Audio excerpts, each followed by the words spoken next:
विश्राम दूंगा। अगर तुम मुकदमों से थक चुके हो, फॉल्स एक्यूजेशन से, झूठी तुम पर लगाई जाती हैं तोहमतें, तुम थक चुके हो तो मेरे पास आओ, क्योंकि वो सारी चीजें मैंने तुम्हारे लिए सही हैं। और आज मैं आपको बता रहा हूं, जो विश्वासी मुकदमों के नीचे हैं, प्रभु ने आज मुझे कहा आप आजाद होने जा रहे हैं बड़ी विक्ट्री के साथ, क्योंकि जीसस ने आपके लिए सह लिया है। अगर उसने सिर्फ लहू बहाना होता तो वो आता, कोई उनको तलवार मार देता या उनको कुछ मार देता, वो लहू बहता और वो आपके और मेरे पापों की माफी का इंतजाम हो जाता। लेकिन बाइबल कहती है कि जीसस ने बिल्कुल राइट, बिल्कुल हर एक चीज का प्राइस पे किया है। जीसस क्राइस्ट ने, उसने टॉर्चर सहा, 6 ट्रायल सहे, और बाइबल कहती है, मैं आपको कल भी ये बात बता चुका हूं, उसने मेंटल टॉर्चर सहा। कहां पर? गतसमनी के बाग में। गतसमनी का मतलब है ऑयल प्रेस, यानी तेल को प्रेस करने वाली मशीन। कि जब आप तेल में बादाम डालते हैं, ऑलिव डालते हैं, उसको पीसते हैं तो नीचे से तेल निकलता है। क्यों परमेश्वर ने गतसमनी बाग को चुना? क्योंकि परमेश्वर को मालूम था कि उसे भी ऑलिव्स की तरह, जैतून की तरह प्रेस किया जाएगा और वो ऑयल, वो मसा, वो ग्रेस निकलेगी जो तुम्हारे लोगों के लिए होगी। उसे मालूम था। और वचन कहता है कि जब वो गतसमनी बाग के अंदर था तो वचन कहता है, जब आप पढ़ते हैं कि यीशु मसीह का जो पसीना था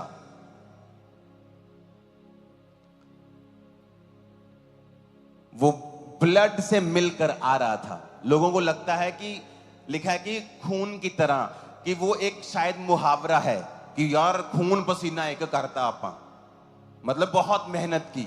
उनको लगता है कि शायद जीसस क्राइस्ट बहुत ज्यादा प्रार्थना में थे, कि मतलब ऐसा उन्होंने एज ए शाब्दिक एक इल्यूजन क्रिएट की है कि जीसस क्राइस्ट का पसीना ना लहू की माफिक निकल रहा था। लेकिन ऐसा नहीं था, ऐसा नहीं था। मैं आपको वचन से समझा सकता हूं।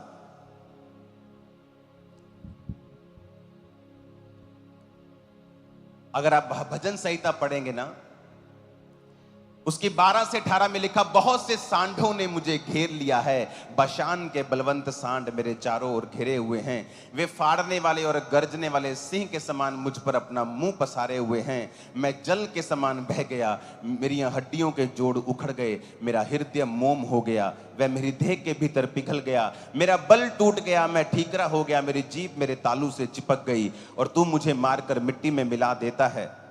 क्योंकि कुत्तों ने मुझे घेर लिया है, कुकर्मियों की मंडली मेरे चारों ओर मुझे घेरे हुए है। वे मेरे हाथ और मेरे पांव छेदते हैं, मैं अपनी हड्डियां गिन सकता हूं। वे मुझे देखते और निहारते हैं, वे मेरे वस्त्र आपस में बांटते हैं और मेरे पहरावे पर चिट्ठी डालते हैं। ये दुनिया के किसी आदमी के ऊपर वचन लगता नहीं है जीसस क्राइस्ट के अलावा, क्योंकि जीसस क्राइस्ट को मारने से पहले उन्होंने परमेश्वर का कुर्ता, जो परमेश्वर पहनते थे, जो बिना सीन का होता था, बड़ा एक्सपेंसिव कपड़ा होता था। बाइबल कहती है जीसस क्राइस्ट के उस कपड़े को लेने के लिए कि कौन लेगा, कौन सा सिपाही लेगा, उन्होंने चिट्ठी डाली थी, यानी लॉटरी सिस्टम निकाला था, डाइस किया था कि किसका नाम आएगा वही ये कुर्ता लेगा। वो मेरे वस्त्र आपस में बांटते और मेरे पहरावे पर चिट्ठी डालते हैं। मैं अपनी सब हड्डियां गिन सकता हूं, वो मुझे देखते और निहारते हैं। वचन कहता है कि जब यीशु मसीह के ऊपर कोड़े लगाए गए थे, 39 कोड़े पड़े थे, अगर आप उन कोड़ों को देखेंगे तो वो कोड़े ऐसे निकले हुए होते थे और उनमें चमड़ा और लोहा और उसके ऊपर हड्डियों के टुकड़े और मांस और धातु के टुकड़े तीखे करके लगाए होते थे, कि जब वो एक कोड़ा पड़ता था तो वो मांस को नोच के बाहर निकालता था और यीशु मसीह की पीठ से लेके, बैक से, बटक से लेके नीचे पांव तक, नीचे तक वो पूरा छील दिया गया था और हड्डियां नजर आ रही थी, मांसपेशियां फट गई थी, मांस फट गया था। हड्डियां आप गिन सकते थे, जीसस क्राइस्ट की हड्डी टांग की, ये हड्डी पीठ की, पसलियां आप गिन सकते थे, देख सकते थे कि बाइबल कहती है कि वो उसकी सुंदरता आदमियों की जैसी नहीं रह गई थी। ये तो दाऊद के भजन संहिता है, जीसस क्राइस्ट के जन्म से कितने हजार साल पहले की ये बातें हैं। उसने कहा मेरा बल टूट गया, ठीकरा हो गया, उसने कहा मैं जल के समान बह गया, मेरी हड्डियों के जोड़ उखड़ गए। जब यीशु मसीह को कीलों के साथ क्रूस पर ठोका गया था और जब वो क्रूस खड़ा किया गया था, जब झटका लगा था खड़े करते वक्त, तो जीसस क्राइस्ट के जो हड्डियों के जोड़ थे, क्योंकि उनका सारा जो भार था वो उनकी हड्डियों के ऊपर था, उनके हाथों और पांव के कीलों ने उनको संभाला हुआ था। तो जब जीसस क्राइस्ट को खड़ा किया था तो जीसस क्राइस्ट की हड्डियों के जो जोड़ थे वो उखड़ गए थे। और जब उनको कोड़े लगाए गए थे तो उस कोड़ों का नाम एक उपनाम होता था जिसका मतलब होता था हाफ डेथ, क्योंकि जो कोड़े खाते थे, 39 कोड़े जिस व्यक्ति को पड़ते थे, उनमें से आधे व्यक्तियों की मृत्यु उन्हीं कोड़ों के कारण हो जाती थी। वो आगे जा ही नहीं पाते थे। जिसको कोड़े पड़ते थे, अगर मान लो थोड़ा बहुत माड़ा मोटा बंदा कमजोर है, वो 39 कोड़ों में ही अपना दम तोड़ देता था, क्योंकि ब्लड, फ्लैश, मांसपेशियां जब फटती थी तो वो उन्हीं कोड़ों की मार से वो मर जाता था। और वचन में लिखा हुआ है कि परमेश्वर ने कहा मेरा हृदय मोम हो गया, वह मेरी देह के भीतर पिघल गया। आपको लगता है कि परमेश्वर कोई शाब्दिक बात कह रहे हैं, इस तरह लोग बोलते हैं कि यार मेरा दिल टूट गया। नहीं नहीं नहीं, ये परमेश्वर सचमुच कह रहा है, क्योंकि जब जीसस क्राइस्ट को क्रूस के ऊपर चढ़ाया गया तो उनकी मौत इस कारण हुई कि जब क्रूस के ऊपर चढ़ाया गया तो उनकी हड्डियों के जोड़ उखड़ चुके थे और उनका सारा भार हाथों और पांव के कीलों पर था और उनको सांस लेने में दिक्कत थी। और जब एक व्यक्ति क्रूस पर होता है और सांस नहीं ले पाता तो उसका जो हार्ट होता है वो ऑक्सीजन नहीं पहुंचा पाता, और जीसस क्राइस्ट के हार्ट के फटने के कारण उनकी मृत्यु हुई थी। क्योंकि ऐसी जो दूसरे दो लटकाए गए थे वो अलग तरह से थे, वो मरे नहीं थे, लेकिन जब जीसस क्राइस्ट की शाम को मृत्यु होती है तो लोग बताते हैं कि वो मर गए। और जब अंदर अथॉरिटीज को मालूम होता है वो बड़े हैरान होते हैं कि इतनी जल्दी कैसे मर गए, क्योंकि जीसस के कोड़ों के कारण, उसके वो हाथों और पैरों के कीलों के कारण, और सारा भार हार्ट के ऊपर था, और वो जब पंप करता जा रहा था और ऑक्सीजन सप्लाई करता जा रहा था और एक प्रेशर के कारण बाइबल कहती वो मोम हो गया और फट गया और पिघल गया, यानी जीसस का हार्ट फट गया। इसलिए जब नेजा मारा गया था पसली के ऊपर, वहां से पानी भी निकला था और लहू भी निकला था। मैं ये क्यों चीजें आपको बता रहा हूं, क्योंकि जीसस ने आपके लिए परफेक्ट प्राइस पे किया है। और अगर आप उसकी इन सब चीजों को अगर आप मेडिकली प्रूफ करना चाहेंगे, आप इसको प्रूफ भी कर सकते हैं जो मैंने कहा है। हालेलुया।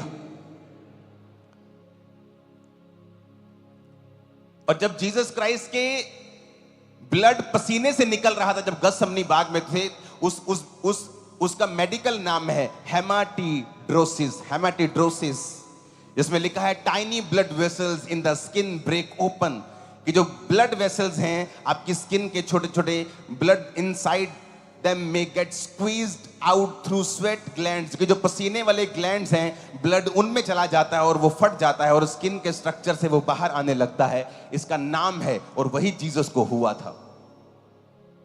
वो स्ट्रेस इस बात का कि परमेश्वर मुझे कल जब मैं क्रूस पे लटकाया जाऊंगा तो वो मुझे छोड़ देगा, ये कुर्बानी थी परमेश्वर की। इसलिए आज जब लोग मसीह में आते हैं, दूसरे लोगों के लिए वो धर्म परिवर्तन होता है, लेकिन उनको ये मालूम नहीं होता, जो मसीह में आता है वो स्वीकार करता है कि प्रभु तूने मेरे लिए वो स्ट्रेस जो सही, वो इतनी थी कि तेरा ब्लड, पसीने के ग्लैंड्स जो होते हैं, अब मेरे को अगर पसीना आ रहा है तो वो फट गए थे अंदर से और ब्लड पसीने के साथ मिलके बाहर आ रहा था। वो स्ट्रेस परमेश्वर ने झला, और इसलिए जब आप जीसस क्राइस्ट को उद्धारकर्ता मानते हैं और कबूल करते हैं, वो स्ट्रेस आपकी लाइफ से खत्म हो जाता है, क्योंकि परमेश्वर ने आपके लिए प्राइस को पे कर दिया है। जब मैं परमेश्वर में आया था तो स्ट्रेस लाइफ थी, मालूम नहीं था जीऊंगा कि मरूंगा कि अभी भी सुसाइड करूंगा, लेकिन जब परमेश्वर को समझता गया कि परमेश्वर ने मेरी स्ट्रेस तो खत्म कर दी है, उसने मेरा स्ट्रेस तो फिनिश कर दिया है, उसने तो मेरे स्ट्रेस के लिए लहू बहा दिया है, अब मुझे स्ट्रेस में रहने की जरूरत नहीं है।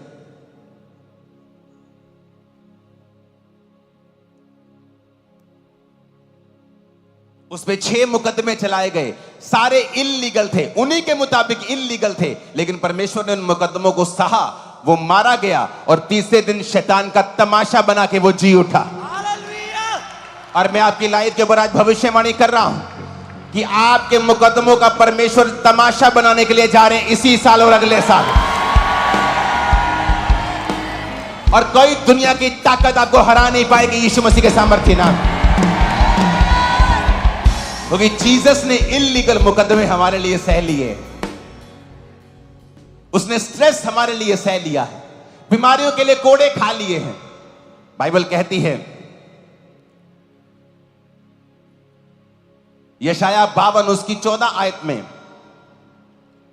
कि उसकी जो सुंदरता थी, बहुत से लोग उसे देखकर चकित हुए क्योंकि उसका रूप यहां तक बिगड़ा हुआ था। यशाया 52 उसकी 14 आयत, क्योंकि उसका रूप यहां तक बिगड़ा हुआ था कि मनुष्य का सा ना जान पड़ता था, उसकी सुंदरता भी आदमियों की सी नहीं रह गई थी।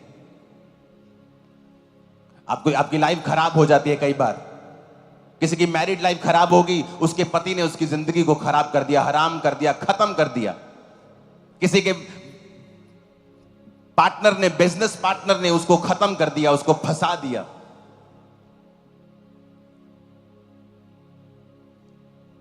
परमेश्वर ने कहा उसकी सुंदरता आदमियों की जैसी नहीं रह गई थी, इतना उसको नोचा गया था ताकि आपकी सुंदरता वापस आ सके, आपकी मैरिज की सुंदरता वापस आ सके, आपके फाइनेंस की सुंदरता वापस आ सके। आपको धोखा मिला, आपको क्रिटिसाइज किया गया, आपको मारा गया, पीटा गया, कुचला गया, दबाया गया, तो इसलिए परमेश्वर ने कहा कि दुनिया के थके हारे और बोझ नीचे दबे लोगों, मेरे पास आओ, मैं तुम्हें विश्राम दूंगा। इसमें किसी धर्म का जिक्र नहीं कि क्रिश्चियन बन जाओ, ईसाई बन जाओ। परमेश्वर ने कहा मेरे पास आओ, क्योंकि मैंने तुम्हारा प्राइस पे कर दिया है। आप उससे मांगे जिसने आपका मूल्य चुका दिया है। आप उससे कहें जिसने आपका मूल्य चुका दिया है। जीसस ने आपका मूल्य चुकाया है। क्या आप बीमार हैं? उसने आपका मूल्य चुकाया है। क्या आप फंसे हुए हैं? उसने आपका मूल्य चुकाया है। आप मेंटल टॉर्चर में हैं, उसने आपका मूल्य चुकाया है। आप गरीब हैं, कुचले हुए हैं, उसने आपका मूल्य चुकाया है। इसलिए तो वो कहता है मैंने जगत के निर्बलों को चुन लिया, मैंने जगत के तुच्छों को चुन लिया, मैंने जगत के निर्बलों को, कमजोरों को, जो व्यर्थ थे उनको चुन लिया, ताकि जो कुछ अपने आप को समझते हैं उनको शर्मिंदा करें। आपको परमेश्वर ने चुना है बड़े बड़े लोगों को शर्मिंदा करने के लिए। आप ऊपर होंगे, बेस्ट पोजीशंस के ऊपर होंगे in the name of Jesus. Hallelujah, hallelujah. Jesus ने कहा मैंने तुम्हारे लिए सारे प्राइस को पे कर दिया है। उस गतसमनी बाग में वो रोया, वो परमेश्वर के सामने, बाइबल कहती है उसने आंसुओं को बहा बहा कर प्रार्थना की। यीशु मसीह ने उस सारे मूल्यों को, परमेश्वर ने कहा, अदा किया। आमीन। सारे मूल्यों को उसने अदा किया। जो कुछ भी उसने आपके लिए करना था, वो गरीब घर में जन्मा ताकि आप ये ना कहें कि जीसस को क्या मालूम गरीबी का।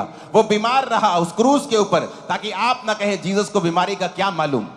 उसने मेंटल टॉर्चर सहा, उसने इल्लीगल मुकदमे सहे, उसने वो सारा कुछ सहा जो आम एक आदमी सहता है। और बाइबल कहती वो फतह पाकर, क्योंकि पिता का वचन उनके साथ था, फतह पाकर वो ईस्टर के दिन मुर्दों में से जी उठा। और वही वो जीतने की ताकत आज आपके अंदर इम्पार्ट करता है। और जब आप अपनी जिंदगी परमेश्वर को देते हैं और पवित्रताई में और पाक जीवन जीने का फैसला करते हैं, क्योंकि शैतान हमेशा चाहता है कि आप कुछ ना कुछ गलती करें और वो आपको फंसाए, क्योंकि आप गलती करके भी मुकदमा झेल सकते हैं और ना गलती करके भी झेल सकते हैं। अगर गलती नहीं की है तो जीसस आपके साथ हैं। उसने कहा मैंने वो सहा है और मैं तुम्हारे साथ हूं। ये जीसस का एक ऐसा शब्द नहीं मेरे पास बोलने के लिए, एक ऐसा सैक्रिफाइस, एक कंप्लीट मार्वलस, एक सोचों से परे एक ऐसा सैक्रिफाइस। इसीलिए दुनिया में लाखों कुर्बानियां हुई हैं। अगर एक एक कुर्बानी को हम चेलों की कुर्बानियों से लेके कलीसिया में जो लोग शहीद हुए हैं परमेश्वर का, अगर उनको मनाना शुरू करें तो रोज हमें हजारों शहीदी दिवस मनाने पड़ेंगे। रोज इतनी कुर्बानियां हैं मसीहत में। लेकिन जीसस की कुर्बानी अगर आप ध्यान से देखेंगे, कोई आपको आसपास भी नजर नहीं आएगा। पतरस कहता मुझे अगर कुर्बान करना है ना तो मुझे क्रॉस उल्टा करके कुर्बान करो, मैं जीसस की तरह कुर्बान नहीं होना चाहता हूं, क्योंकि जो जीसस ने कर दिया वो किसी ने नहीं किया। आप पिक्चर्स में देखो, सब बड़े बड़े ओटीटी प्लेटफॉर्म के ऊपर जब जीसस क्राइस्ट के क्रिसमस का समय आता है तो सेंटा क्लॉज दिखा रहे होते हैं। अरे सेंटा क्लॉज तो मेरे जैसा हो सकता, कोई आदमी हो जो कोई अच्छे काम 2-4 कर रहा हो, लेकिन आप उसके नाम पर क्रिसमस नहीं मना सकते। आप अंकुर नरूला के नाम पर क्रिसमस नहीं मना सकते। मैं परमेश्वर नहीं हूं, मैं आपके जैसा मनुष्य हूं। लेकिन फ्यूचर में होगा ऐसा कि जब क्रिसमस आएगा लोगों को जीसस क्राइस्ट के बारे में मालूम होगा। लोग उठेंगे, ऐसे लोग उठेंगे जो बताएंगे रियल सुसमाचार क्या होता है, कि जीसस ने किसी धर्म के लिए जान नहीं दी है, किसी खास व्यक्ति विशेष, किसी जाति के लिए जान नहीं दी है। उसने कहा मैंने तुम्हारे लिए जान दी है। तुम पिछड़े हुए हो, तुम पर जुल्म किया गया है, तुम दुखी हो, बीमार हो, तुम फंसे हुए हो, कलेश में हो, तुम कुचले हुए हो, तुम मेरे पास आओ, मैं तुम्हें विश्राम दूंगा। तुम्हारा मूल्य अदा कर दिया गया है। तुम्हारी गरीबी के लिए मैंने मूल्य अदा कर दिया है, बीमारी के लिए कर दिया है, मेंटल टॉर्चर के लिए कर दिया है, मैंने तुम्हारी सिकनेस के लिए, तुम्हारे डिप्रेशन के लिए, मैंने हर एक चीज के लिए तुम्हारे मूल्य को अदा कर दिया है। अब तुम्हें सिर्फ आना है और बोलना है प्रभु यीशु मसीह आप मेरे उद्धार करता है, मेरे जीवन में आए, मैं आपकी कुर्बानी को रिसीव करता हूं, आपकी कुर्बानी को स्वीकार करता हूं, मेरे जीवन में आए और प्रभु मेरे जीवन में काम करे। मैं अपना जीवन आपको देता हूं, आप बपतिस्मा ले और उद्धार पाएं। फिर देखें कि जो जीसस ने आपके लिए कुर्बानी दी है वो आज भी ताजा है, उसका लहू आज भी ताजा है। कैसे वो आपको छुड़ाता है शैतान के बंधनों से, कैसे वो छुड़ाता है आपको बीमारी के बंधनों से, कैसे वो छुड़ाता है आपको फॉल्स केसेस से। वो आपको छुड़ाएगा और आजाद करके अपने लोगों के बीच में लेके आएगा। आमीन। मेरे को खड़े करने वाला और साथ चाहिए यीशु मसीह के नाम।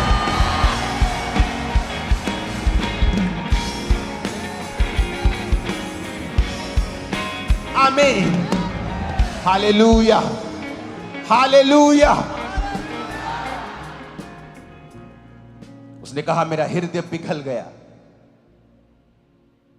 इब्रानिया 5 उसकी 7 आयत में लिखा है यीशु ने अपनी देह में रहने के दिनों में ऊंचे शब्द से पुकार कर और आंसू बहा कर उससे जो उसको मृत्यु से बचा सकता था प्रार्थना और विनती की और भक्ति के कारण उसकी सुनी गई।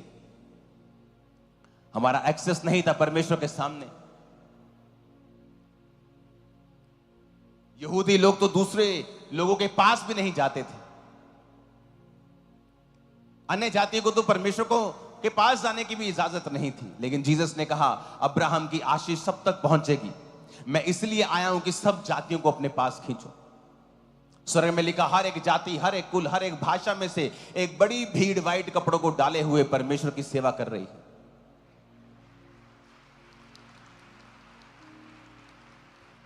हालेलुया।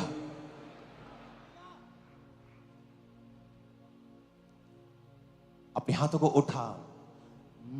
जा रहा छा उठाए वो मेरे गुनाह। इसको सिंगिंग करते रहा। जा रहा छा उठाए वो मेरे गुनाह,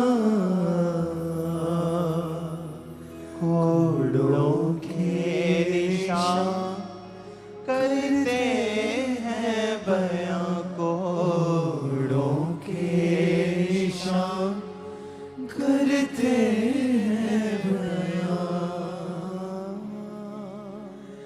यीशु दोषी न था फिर भी कुचला गया। यीशु दोषी न था फिर भी कुचला गया। वो सताया गया फिर भी सहता रहा। वो सताया गया फिर भी सहता रहा। जैसे भेड़ियों के झुंड में गिरा मेमना, जैसे भेड़ियों के झुंड में गिरा मेमना। जा रहा जो उठाए वो मेरे गुनाह, जा रहा जो उठाए मेरे गुनाह। कोड़ों के निशान करते हैं बयां,